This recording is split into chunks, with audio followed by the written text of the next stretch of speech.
Baghpat police की गिरफ्त में दिखाई दे रहे ये 10 युवक कोई मामूली लोग नहीं हैं।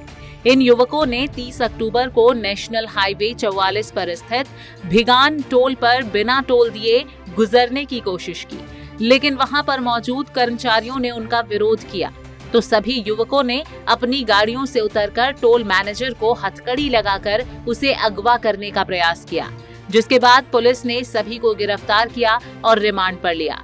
लेकिन जब इन युवकों से पूछताछ की गई तो कई बड़े खुलासे हुए।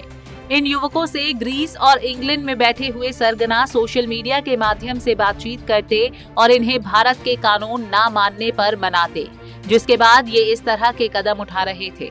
पुलिस ने इनके कब्जे से 12 मोबाइल, 7 हथकड़ी, 5 फर्जी आई कार्ड और 5 फर्जी दस्तावेज भी बरामद किए हैं। इस पूरे मामले को लेकर एएसपी मयंक गुप्ता ने प्रेस कॉन्फ्रेंस की और पूरे मामले की जानकारी दी। अक्टूबर को भिगान टोल से कॉल प्राप्त हुआ था जिसमें कहा गया था कि 4 गाड़ियों ने जो है भिगान टोल की कुछ लेन्स को ब्लॉक कर लिया है और उसमें लगभग 10 आदमी हैं जो वहाँ पे जो टोल कर्मचारियों के साथ अभद्रता कर रहे हैं और साथ ही जो टोल मैनेजर है उसको उन्होंने हथकड़ी पहनाने का भी प्रयास किया था। तो इस मामले में जब पुलिस को सूचना प्राप्त हुई, पुलिस वहाँ पहुँची तो वहाँ जो मौजूद व्यक्ति थे उन्होंने अपना नाम बताने से मना कर दिया और वो अपने आप को मिनिस्टर MON कह रहे थे कि हम यूनिवर्सल लॉ कम्युनिटी से संबंध रखते हैं और उनका कहना था कि जो देश का कानून है वो उनके ऊपर लागू नहीं होता है, उनके ऊपर यूनिवर्सल लॉ लागू होता है और जितनी भी सरकारी संस्थाएं हैं उनके अंडर आती हैं। तो इस तरह की बात हुई, पुलिस वालों के साथ भी उन्होंने अभद्रता की तो उन्हें मौके से पकड़ के फिर पुलिस थाने लाया गया और इस संबंध में मुकदमा नंबर 420/22 विभिन्न धाराओं में अंकित किया गया। बाद में तफ्तीश में ये सामने आया कि जो सभी 10 लोग हैं ये दिल्ली और यूपी और हरियाणा के रहने वाले हैं और एक यूनिवर्सल लॉ कम्युनिटी ट्रस्ट नाम की एक वेबसाइट है जिसका लिंक इन्हें टेलीग्राम के माध्यम से और व्हाट्सएप के माध्यम से इन्हें प्राप्त हुआ था, जिससे ये जुड़ गए। तो ये पूरी तरह से ब्रेन वॉश किए हुए थे। जो भी ये यूनिवर्सल लॉ कम्युनिटी ट्रस्ट जो भी व्यक्ति चला रहे हैं वो कई प्रकार के वीडियो इन्हें दिखाया करते थे जो टेलीग्राम ग्रुप के माध्यम से। उसी ग्रुप को पे रात में 9 बजे के आसपास एक मीटिंग भी हुआ करती थी वॉइस चैट की, जिसमें जो भी इतिहास के तथ्य हैं उन्हें तोड़ मरोड़ के इस तरह से इनके सामने प्रस्तुत किया गया कि जिससे इन्हें लगा कि जो भी सरकार वगैरह है वो सारी जो है ये यूनिवर्सल लॉ ट्रस्ट के अधीन है और साथ में इन्हें प्रलोभन दिया गया कि ये जो आपकी आइडेंटिटी है, जो इन्हें एक यूनिक नंबर प्रदान किया गया है, ये इसका इस्तेमाल अपनी गाड़ियों पे कर सकते हैं और इसके बाद आपके कोई भी टोल वगैरह नहीं लगेंगे और निकट भविष्य में आपके जो बिजली के बिल वगैरह भी सारे फ्री हो जाएंगे। इसके अलावा एक ऑर्गेनिक विलेज स्थापित करने की भी उन्होंने बात की जिसके अंदर अलग से कोई करेंसी काइंडनेस क्रेडिट नाम की चला करेगी।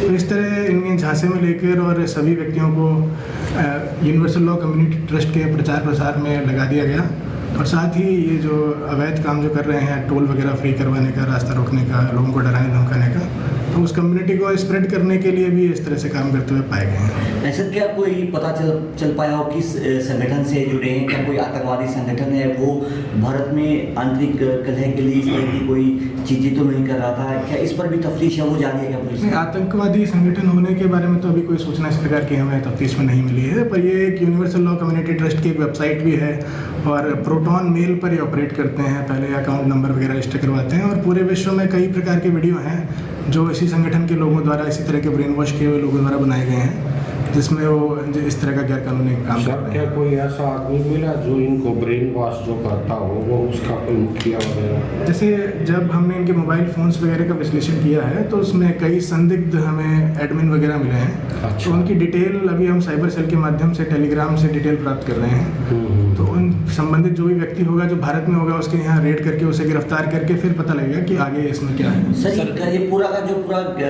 मिनिस्ट्री ऑफ लॉ जैसे संगठन आप बता रहे हो कहाँ से चल रहा था, किस विदेश से ये पूरा संगठन है वो चला रहे थे? एक्चुअली इनके पास से हमें कई सारे नोटिस और लिटरेचर बरामद हुआ है। इन लिटरेचरों में जो एड्रेस है वो ग्रीस का लिखा हुआ है। इसके अलावा जो कुछ यूके के भी एड्रेसेस हैं, यूएस के भी एड्रेसेस हैं और इन्हें वेरीफाई करना जरूरी है। फिलहाल पुलिस सभी आरोपियों से लगातार पूछताछ कर रही है और जानने की कोशिश में लगी है आखिरकार आतंकवादी गतिविधियों से तो ये लोग नहीं जुड़े हुए हैं।